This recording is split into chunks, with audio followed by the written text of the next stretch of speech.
오늘은 서머나 교회에 대해서 이야기를 해보도록 하겠습니다.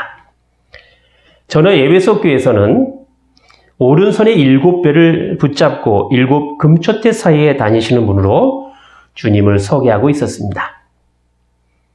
여기 서머나 교회를 향하여 말씀하신 주님은 어떤 분으로 소개하고 있느냐 하면 처음이요 마지막이며 죽었다가 다시 살아나신 분으로 소개하고 있습니다.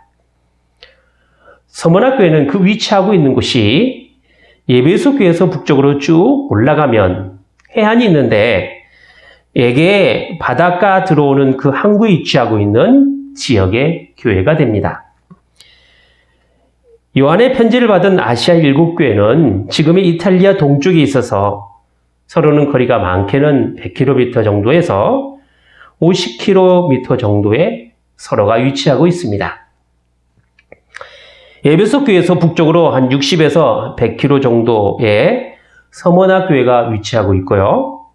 거기서 동쪽으로 한 100km 정도의 버가모 교회가 있고 그 아래로 사대 교회가 있고 또 빌라델비아 교회가 있으며 라우디게아 교회가 쭉 있습니다. 물론 이 지역에 있는 교회가 단지 7교회만 있는 것은 아닙니다. 골로새 도시에 있는 교회도 있지만은 여기서 그런 교회는 언급하지는 않고요. 7교회를 들어서 말씀하고 있는데 오늘은 서머나 교회에 대해서 이야기를 하고자 하는 것입니다. 서머나 교회는 그 유명한 교부인 폴리갑 목사님도 그 교회 감독으로 있었습니다. 그러니까 서머나 교회는 상당히 하나님의 말씀을 충실하게 잘 듣고 말씀으로 잘 자라날 기회가 있는 그런 교회인 것이지요. 물론 아무리 훌륭한 사람이 하나님의 말씀으로 먹이고 또 가르친다 해도 반드시 다 훌륭하게 되는 것은 아닙니다. 에베소 교회도 여러 가지 훌륭하게 될 수 있는 조건들을 많이 가지고 있었지만 거기에 처음 사랑을 버렸기 때문에 가장 교회의 본질적인 생명을 잃어버리게 되었던 것이지요. 여기 서머나 교회는 무엇이 잘못됐다 혹은 부족하다라기보다는 오히려 이렇게 하라 또 저렇게 하라라는 식으로 권면을 하고 있습니다. 그런데 이렇게 말씀하신 분의 정체가 무엇이냐면 처음이요 나중이요 또 죽었다 다시 살아나신 분으로 소개하고 있단 말이죠. 그런데 그러한 분께서 지금 서머나 교회가 당면하고 있는 문제와 관련해서 주님의 이런 정체를 언급하시고 말씀했단 말입니다. 자, 그렇다면 서머나 교회가 당면하고 있는 문제는 과연 무엇이었습니까? 그것은 한마디로 말한다면 앞으로 오는 환난을 어떻게 이겨낼 것인가 라는 문제였습니다. 교회가 때때로 받을 환난이 있을 것인데 그 환난으로부터 어떻게 죽지 않고 살아나기 위해서는 과연 어떻게 해야 되느냐라는 것이었습니다. 오늘 본문 10절에 이렇게 이야기합니다. 내가 죽도록 충성하라. 그리하면 내가 생명의 면류관을 내게 주리라. 라는 것이지요. 죽도록 충성하라. 라는 얘기는 생명을 다하기까지 충성하라. 라는 말도 되고 또 죽음을 가지고 그 충성을 보이라. 라는 말도 됩니다. 하나님께서 우리에게 충성을 요구하실 때 그 충성의 분량이 얼마나 되느냐 하면 바로 내 일생 하나님께 내 목숨을 땅에서 불러낼 때까지 충성하라 라는 것입니다. 그러니까 충성이라는 것은 도중에 얼마 정도만 충성하고 또 다음에는 자유롭게 충성하지 않아도 된다라는 식이 아니라 어떠한 일이 맡겨졌으면 그 일을 맡은 자는 끝까지 충성스럽게 그 일을 해야 된다라는 말입니다. 그리야 주님으로부터 잘하였도다 충성된 종아 내가 작은 일에 충성하였으니 내가 많은 것으로 너에게 맡기리라 들어와서 네 주인의 즐거움에 참여할지어다 라는 칭찬의 말을 듣게 된다는 것입니다. 하나님께서 말씀하시는 그 충성의 분량이라는 것은 그 일이 큰 일이냐 혹은 작은 일이냐 하는 것에 있는 것이 아닙니다. 그것이 아니라 얼마나 충성이라는 것을 통하여 하나님의 일을 감당해 나갔느냐라는 것에 있는 것이지요. 즉, 작은 일에도 충성을 다하고 있었느냐 그 말인 것입니다. 대체로 충성하면 교회에서 대단하게 큰 일이나 혹은 소중하다고 여길 만한 것들을 생각하기 마련인데, 충성이란 것은 교회의 높고 낮은 문제가 아니고 큰 일이나 작은 일의 구분이 아니라 얼마나 자신에게 주어진 일에 끝까지 기쁨 가운데 그 일을 하느냐에 달려 있다는 것입니다. 어떤 사람이 일을 행할 때 설령 능력이 다른 사람에 비하여 좀 떨어진다 하더라도 일을 하는 사람에게 있어서 가장 중요한 것은 바로 충성입니다. 사람을 쓸 때에는 신뢰가 없는 사람보다는 신뢰가 가는 사람을 쓰게 마련입니다. 그래서 회사를 운영해 나갈 때 가족 경영을 많이 하는 이유가 바로 거기에 있는 것이지요. 믿을 수 있고 또 신뢰할 수 있는 사람을 쓴다는 것입니다. 그런데 믿을 수도 없고 신뢰할 수도 없는 사람은 제 아무리 능력이 대단하다 할지라도 같이 일을 할 수가 없는 것입니다. 한번 일을 맡겨놓았으면 끝까지 그 일을 할 수 있도록 신뢰감을 주는 사람, 이런 사람이 바로 그 일에 대한 자격이 있는 사람이 된다는 것입니다. 충성이 그 말의 의미를 담고 있는 것이죠. 하나님께서 충성하는 자를 요구하실 때에는 무슨 대단한 일을 할 수 있는 능력 있는 자만을 요구하는 것이 아닙니다. 하나님께서 신뢰할 만하게 계속해서 끝까지 그 일을 할 수 있는 사람을 원하신다는 것입니다. 물론 하나님께서는 우리에게 계속해서 그 일을 할 수 있도록 우리 형편과 우리의 사정에 맞게 그 일을 맡겨주십니다. 그렇기 때문에 일을 하는 것에 있어서 엄청난 부담이 되거나 혹은 우리의 능력을 벗어난 그 어떤 것들을 하나님께서는 부탁하시지도 않습니다. 고린도전서 10장 13절에 보면 하나님은 미쁘사 너희가 감당하지 못할 시험당함을 허락하지 아니하시고 시험당할 쯤에 또한 피할 길을 내사 너희로 등이 감당하게 하시느니라 하였습니다. 그러니까 우리의 삶의 형편과 처지에 따라 감당할 만하게 일을 주신다는 것입니다. 다만 우리는 우리의 실력과 또 우리가 가지고 있는 현재 주어진 상황 가운데서 끝까지 그 주어진 일을 감당해 나가는 것이 우리가 해야 할 하나님께 향한 충성이라고 말할 수 있을 것입니다. 그런데 문제는 우리가 이런 것들을 다 알고 있으면서도 정작 충성이란 말 가운데 언제나 우리에게 부담이 되는 단어가 하나 있습니다. 그것은 바로 죽기까지라는 것이죠. 죽을 때까지 충성하라는 말이나 죽을 각오를 가지고 충성을 하라는 그 이야기는 우리에게 엄청난 희생의 대가를 생각나게끔 합니다.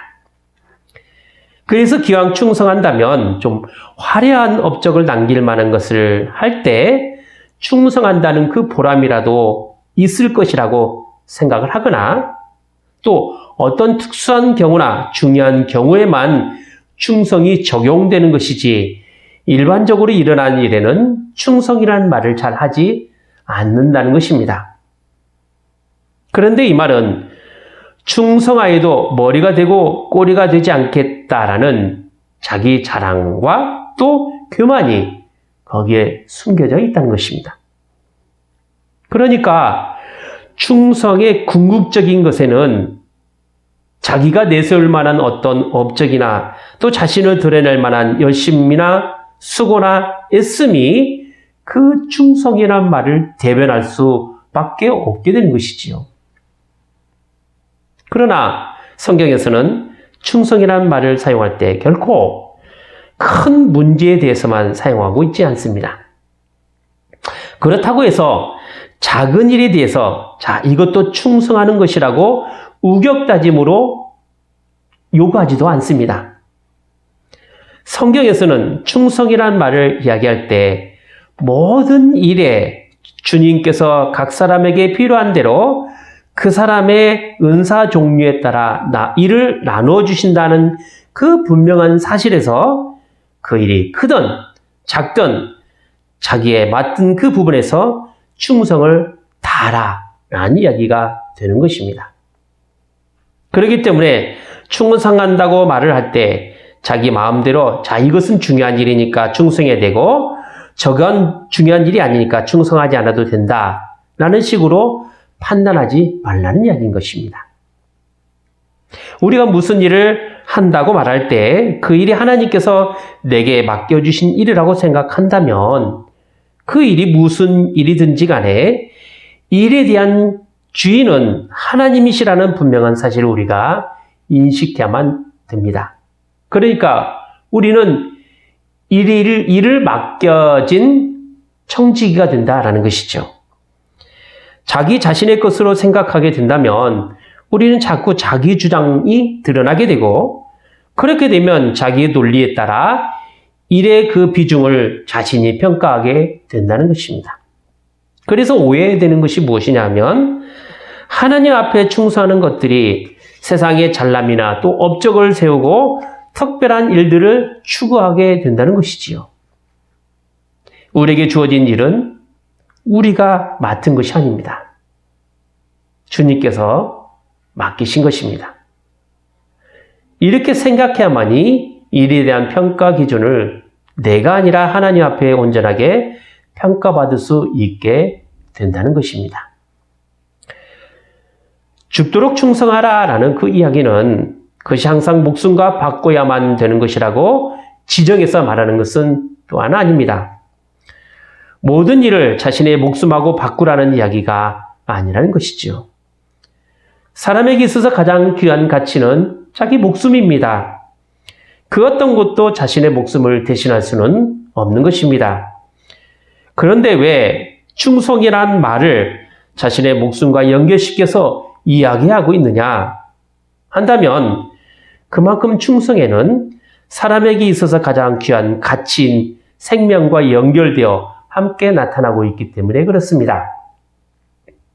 어떤 사람이 존재라는 것은 하나님 앞에서 그 사람으로서 존재한다라는 그 사실만으로도 가지고 있는 가치가 분명히 있습니다.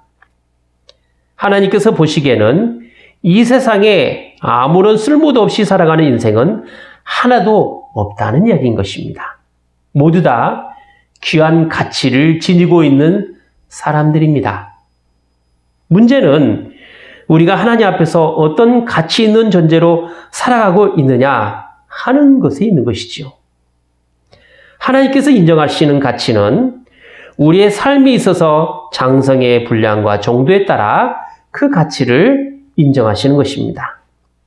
때로는 유치한 사람도 있고 때로는 성숙한 사람도 있는데 하나님께서는 그 사람의 정도에 따라 그렇게 그 가치를 인정하시는 것이지요. 물론 하나님께서는 우리가 자라나서 성숙한 분량에 이르기를 원하십니다. 그리고 그러한 성숙한 삶은 하나님 나라에서 분명히 가장 효과 있게 구원의 놀라운 은혜를 사용할 수 있을 것입니다. 중요한 것은 하나님께서 우리를 당신의 훌륭한 일꾼으로 즉 충성된 자로서 우리를 사용하자 하실 때에는 그 장성한 분량에 따라서 가지고 있는 모든 기능을 가장 효과 있게 사용하시고자 하는 것에 있는 것입니다. 그러기에 하나님께서는 우리가 가지고 있는 여러 가지 기능들이 낭비되는 것을 절대로 바라시지 않습니다. 그리고 우리가 가지고 있는 재능들이 묵혀두는 것도 결코 원하지 않습니다. 그러므로 우리가 가지고 있는 여러 가지 기능들이 설령 그것들이 아주 작은 미미한 것이라 할지라도 하나님께서 우리에게 맡기셨으면 자기들의 인생 가운데서 가장 효과 있게 사용이 되고 있어야 합니다. 그렇지 않고 도중에 효과도 나타나지 않게 끝내버리거나 아무런 의미 없이 인생을 보내는 것이 많아진 것은 하나님의 크신 뜻이 아니라는 것을 항상 주의할 필요가 있습니다. 그런 의미에서 볼 때 하나님께서 어떤 사람에게 무슨 일을 맡기실 때는 그것을 과대평가하거나 아니면 과소평가를 해서 일을 그르치는 일이 없도록 늘 주의해야 할 것입니다. 우리가 충성한다는 것은 저절로 되는 것은 분명히 아닙니다. 실제로 아무나 충성스러울 수는 없기 때문에 그렇지요. 그만큼 충성에는 자격이 필요하다는 것입니다. 그러면 어떤 자격이 필요합니까? 그것은 바로 작은 일이라도 맡았으면 그 일을 성실하게, 충성스럽게 하는 것에 있는 것입니다. 작은 일에도 충성할 수 있는 자가 충성의 자격이 있는 사람입니다. 왜냐하면 작은 일에 충성된 자가 많은 것으로 하나님께서 또 맡겨주시기 때문에 그렇습니다. 하나님 앞에서는 충성을 통하여 작은 일도 큰 일이 되게 하십니다. 그러므로 하나님께서 항상 무슨 일을 맡기실 때는 그 사람이 그 일을 맡기시기에 합당한 모든 기능과 덕을 쌓아야만 합니다. 그래야만 주께서 우리를 사용하실 때 신뢰할 만한 그릇으로 사용하시는 것입니다. 우리의 신앙은 하나님께 향한 신뢰를 보여주는 데 있습니다. 이게 바로 작은 일에 충성을 통해서 나타나는 것이지요. 서머나 교회의 상태를 보면 핍박 가운데 있는 교회였습니다. 그러기에 이런 어려움으로부터 이겨나가기 위해서는 언제나 자신에게 주어진 일에 충성하지 않으면 안 되었던 것입니다. 시간을 낭비하지 않고 어떤 일이라도 자기의 목숨을 다할 때까지 지켜야 할 그 신앙을 지켜야만 했던 것입니다. 서머나 교회를 향하여 죽도록 충성하라는 그 이야기가 나올 수밖에 없었던 것은 바로 그 교회가 고난과 환난이라는 문제가 있었기 때문에 그렇습니다. 이러한 핍박에서는 죽도록 충성하는 교회의 모습이 필요하다라는 얘기입니다. 하지만 교회가 끝까지 핍박만 받아야 하느냐 할 때 생각해 볼 것은 교회는 핍박을 받는 것으로 교회가 가지고 있는 그 최종 목표를 두지는 않는다는 것입니다. 교회가 핍박을 통해서 장성한 분량에 충만한 데까지 이르게 되는 것이 그 목표인 것이지 핍박 자체가 목표가 될 수는 없는 것입니다. 자, 그렇다면 환난을 당할 때 죽도록 충성하라는 이야기는 무엇입니까? 환난 가운데서 주님께서 요구하시는 교회의 모습은 죽도록 충성하는 것입니다. 그러나 이러한 충성의 요구는 단지 죽음으로써 그 충성의 요구를 보이라는 이야기가 아닙니다. 우리가 세상에서 주를 믿는 신앙으로 살아가는 것에는 우리가 걸어가야 할 걸음이 바로 생명이요 또 진리요 복된 길이기 때문에 다른 길로서는 도무지 우리의 근본적인 문제를 해결할 수 없다라는 분명한 사실을 보여주는 것이 바로 뭐냐? 그게 충성입니다. 충성은 충성된 삶의 방향성에 있습니다. 어떤 일이든지 주님께서 나에게 맡기신 것이라고 끝까지 밀고 또 믿고 그 방향을 향하여 나가는 것입니다. 어디까지 가느냐 하면 주님께서 교회 주신 그 영광의 목표 또 구원의 목표까지입니다. 그리하여 교회가 이 세상 가운데서 그리스도의 통치가 확실하며 능력 있게 나타나기를 소망하면서 우리에게 주어진 일들을 귀하게 여기고 충성을 다하는 것입니다. 그런 이유로 교회가 가지고 있는 목표나 사명은 핍박이 아닙니다. 그리고 죽기 위해서 충성을 하는 것은 분명히 아닙니다.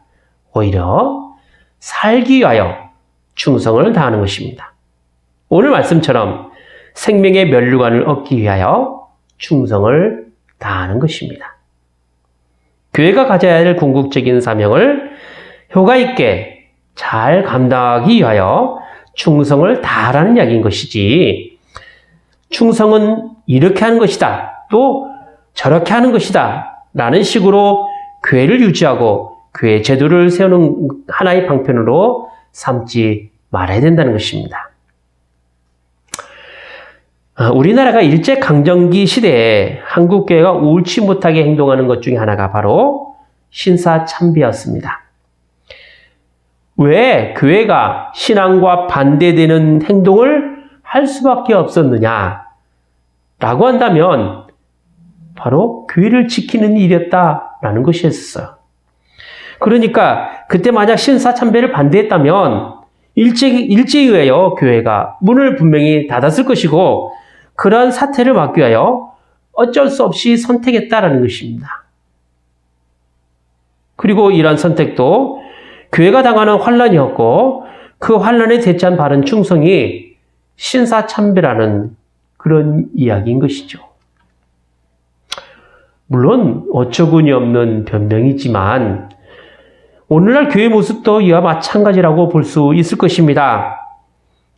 교회 제도권이나 또 교회 재산을 위하여 때로는 교회가 가지고 있는 위상이나 또 명예를 위하여 마땅히 신앙으로 고백해야 할 그 고백을 저버리는 어리석은 행위를 얼마나 교회가 많이 하고 있습니까?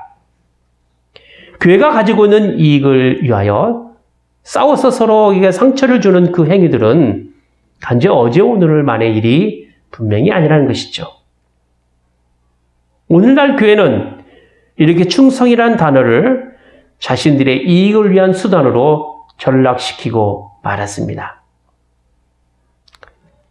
솔직히 교회당에 나와서 꾸준하게 청소하는 것 혹은 꾸준하게 자기 자리를 지키는 것 이렇게 함으로써 충성을 다한다라고 말하는 그 이야기는 한낱 듣기 좋은 진부한 이야기로만 되어버립니다.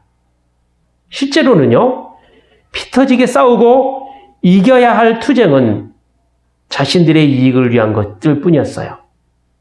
그게 교회 재산이 될 수도 있고 교회 명예가 될 수 있을 것입니다. 그러니 말씀 가운데 삶의 방도로 제시하는 것들과 또 현실적인 이익을 위한 삶의 차이는 점점 멀어질 수밖에 없는 것입니다. 충성의 대가가 생명의 멸류관을 얻게 된다라는 식의 논리가 자신의 유익을 얻기 위한 충성으로 인식하는 오류를 범하게 된 것입니다. 하나님께 향한 우리의 충성은 대가의 원리로 가기보다는 충성을 통해서 어떻게 이루어지고 무엇이 드러나고 있느냐를 보아야 할 것입니다. 우리는 충성을 통하여 하나님의 거룩한 나라를 이루어가는 것들을 봐야 합니다. 충성을 통하여 그리스도의 거룩한 통치와 그분의 인격이 드러나고 하나님께서 세우신 계획과 하나님의 능력이 자꾸만 전진해 나가야만 합니다. 비록 좀 화려하고 멋지고 대단한 삶을 살고 있지 않다 하더라도 하나님 앞에서 훌륭한 간증이 없다 하더라도 자신에게 현재 주어진 삶의 현장이 하나님께서 허락하신 자리인 줄 알아서 그 맡겨진 자리에서 인생을 허투루 살지 않고 주께서 인정하신 자리까지 가는 그것이야말로 충성의 삶의 흔적이요 생명의 멸류관을 얻는 삶이 된다는 것입니다.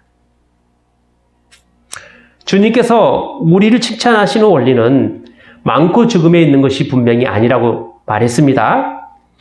얼마나 자신의 자리에서 자신의 삶 속에서 자신이 가지고 있는 여러 가지 기능들을 하나님 앞에 얼마나 잘 활용하고 있느냐 거기에 있는 것이지요.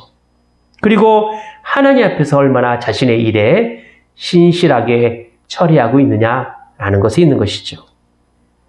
우리가 지금 하는 일들이 하나님 나라를 이뤄가며 주께 향한 믿음의 삶을 살아가는 것이라고 한다면 현재 우리는 하나님 나라에 충성된 일꾼이 되는 것입니다. 주님께서는 하나님 나라를 대단히 학식 있고 위대한 사람들을 통해서 이뤄가는 것이 절대 아닙니다. 그게 아니라 자신의 자리가 하나님께서 허락하신 자리인 줄 알아서 그 일에 그리스도의 인격을 가지고 그의 풍성 발휘를 통해서 그리스도의 다스림을 현저하게 드러내는 자들을 통해서 하나님 나라를 이뤄가신다는 것입니다. 그런 충성된 자들이 다 되시기를 바랍니다. 기도하겠습니다. 거룩하신 하나님 아버지, 서머나 교회를 향하여 주님께서 충성을 요구하신 것은 교회가 처해 있는 여러 가지 어려움 가운데서 이겨나갈 수 있는 권면의 말씀이었습니다. 이것은 또한 저희에게 있어서 충성이란 말이 단지 저희를 얽어매고 또 저희를 부담스럽게 하는 것이 아니오라 오히려 저희의 신앙의 방향성을 잃지 않고 저희의 삶을 통하여 주님의 거룩한 통치와 주님의 인격을 드러내는 그런 귀한 삶인 것을 저희가 깨달았사옵나이다. 그러하오니 이제 자기의 잘남과 또 자기를 보기 위한 어떤 수단으로 충성을 도구로 사용하지 않게 하여 주시며 저희로 하여금 구원의 풍성한 삶을 누리게 하여 주시되 지극히 작은 일에도 주께서 저희에게 주신 귀한 이름을 믿고 확신하며 주님께서 주신 귀한 인생에 낭비되는 일이 없도록 말씀으로 가르치시고 말씀으로 인도하여 주시옵소서. 주 예수 그리스도 이름으로 기도하옵나이다. 아멘.